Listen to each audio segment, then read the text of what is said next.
Shalom, selamat pagi Bapak Ibu dikasihi Tuhan. Kembali lagi kita pada pagi hari ini bersama-sama mau membaca dan merenungkan firman Tuhan. Namun sebelum saya mengajak Bapak Ibu, mari kita berdoa terlebih dahulu. Mari kita berdoa. Terima kasih Bapak yang baik, kami bersyukur buat kekuatan, kesehatan, berkat yang Tuhan berikan bagi kami sepanjang malam hingga pada pagi hari ini. Kami bisa tidur dengan nyenyak, kami bangun kembali dengan badan yang sehat. Kami bersyukur Tuhan. Itu semua karena berkat Tuhan. Dan terlebih lagi pada pagi hari ini ada kesempatan yang sangat luar biasa, yaitu kami akan membaca dan merenungkan firman Tuhan. Tuhan, bukalah hati dan pikiran kami, supaya firman yang kami baca, kami dapat melakukan dalam kehidupan kami hari lepas hari. Terima kasih yang Bapa yang baik, kamu sambut firman-Mu penuh dengan ucapan syukur. Haleluya, amin.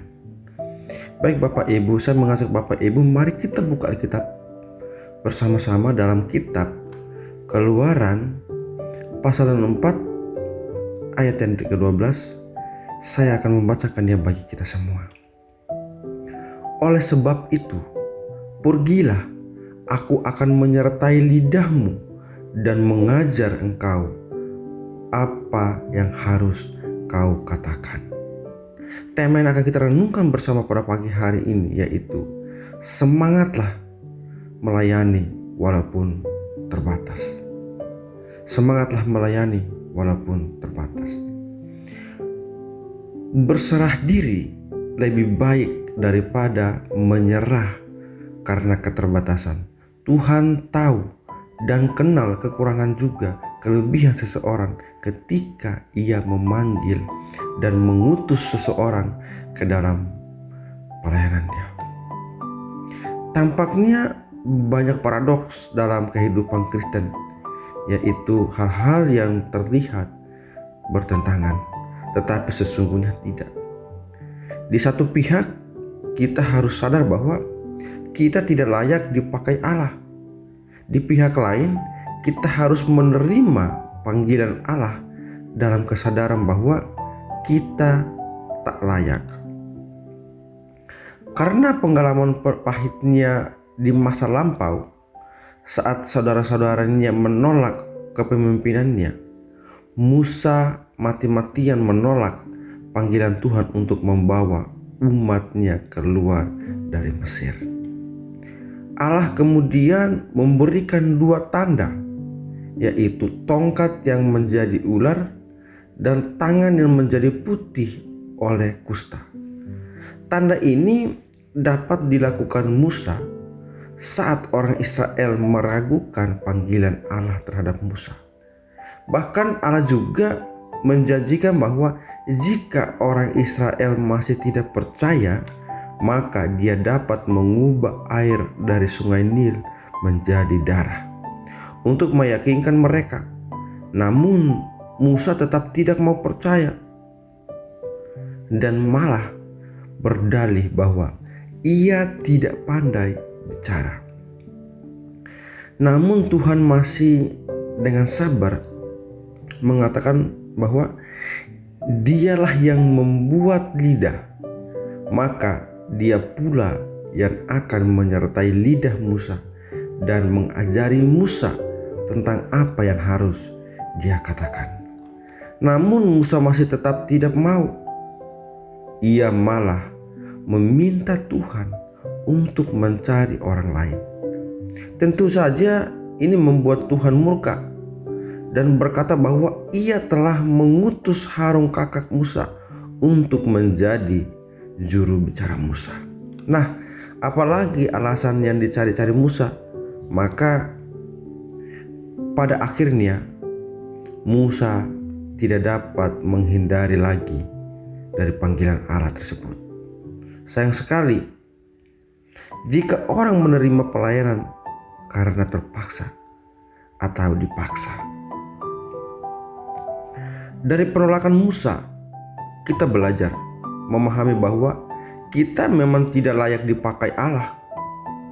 Namun jika kita yang tidak layak ini diperkenan Allah untuk melayani Dia, maka kita seharusnya tidak menolak panggilan itu. Kita justru harus melihat panggilan Allah tersebut sebagai suatu hak istimewa dan anugerah yang perlu disyukuri. Jika Allah melayakkan dan memampukan kita untuk melayani Dia, maka tidak ada alasan bagi kita untuk menolak. Maka marilah melayani Tuhan sesuai dengan panggilan yang dipercayakan pada kita.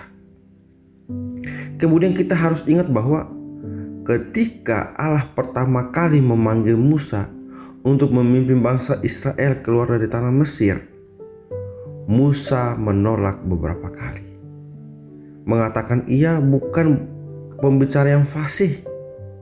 Namun bahkan dengan kelemahan Musa, Allah tetap memakainya untuk memimpin suatu bangsa yang besar, yaitu Israel, keluar dari tanah Mesir menuju tanah perjanjian. Kita semua mempunyai kelemahan, tetapi kita tidak boleh membiarkan hal itu menjadi alasan untuk menolak pekerjaan yang Allah kehendaki bagi kita. Allah tidak bergantung pada kelemahan kita, melainkan kesediaan kita untuk mempercayai kekuatan Allah. Hal ini dapat memberi kita keyakinan penuh untuk berusaha sebaik-baiknya melakukan hal-hal yang besar bagi kemuliaan Allah.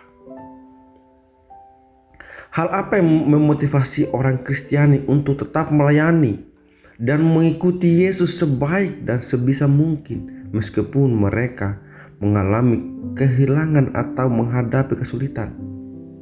Seperti Abraham, kita hidup menurut iman.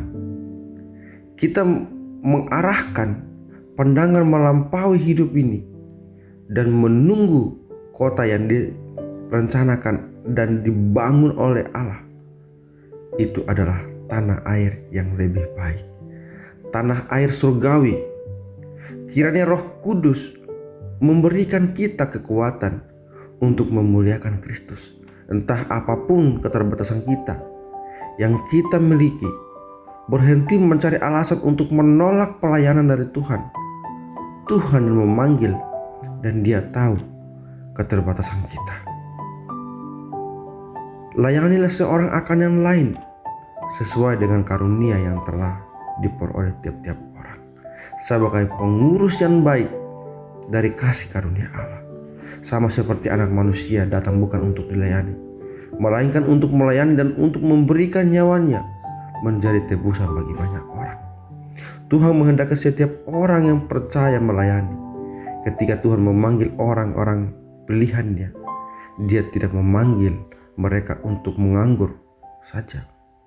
Sewaktu dilahirkan kembali dan dosa-dosa kita diampuni, darah Tuhan Yesus Kristus menyucikan hati nurani kita supaya kita dapat melayani Allah yang hidup. Layanilah seorang akan yang lain. Itu adalah amanat bagi setiap orang Kristen yang sudah lahir baru. Tentu saja adanya motif yang benar-benar sangatlah penting dalam melaksanakan pelayanan bagi Tuhan.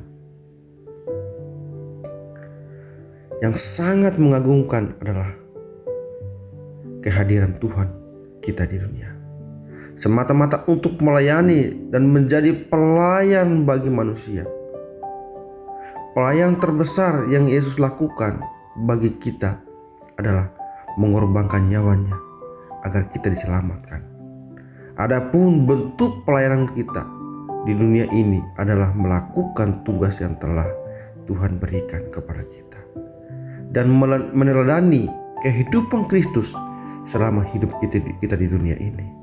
Bapak Ibu dikasihi Tuhan, jika kita dipanggil untuk menjadi pelayan Tuhan di masa hidup kita yang ada di dunia ini, mari kita bersyukur atas berkat yang Tuhan berikan bagi kita. Mari kita menerimanya itu dengan kerendahan hati, dan marilah kita memberikan yang terbaik bagi Kristus, bahwa kita melihat bahwa Yesus telah menyerahkan hidupnya untuk menyelamatkan kita.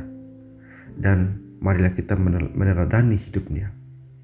Marilah kita menjadi saksi Kristus. Menjadi orang-orang yang diberkati, untuk menjadi berkat bagi orang-orang sesama kita dimanapun mereka berada.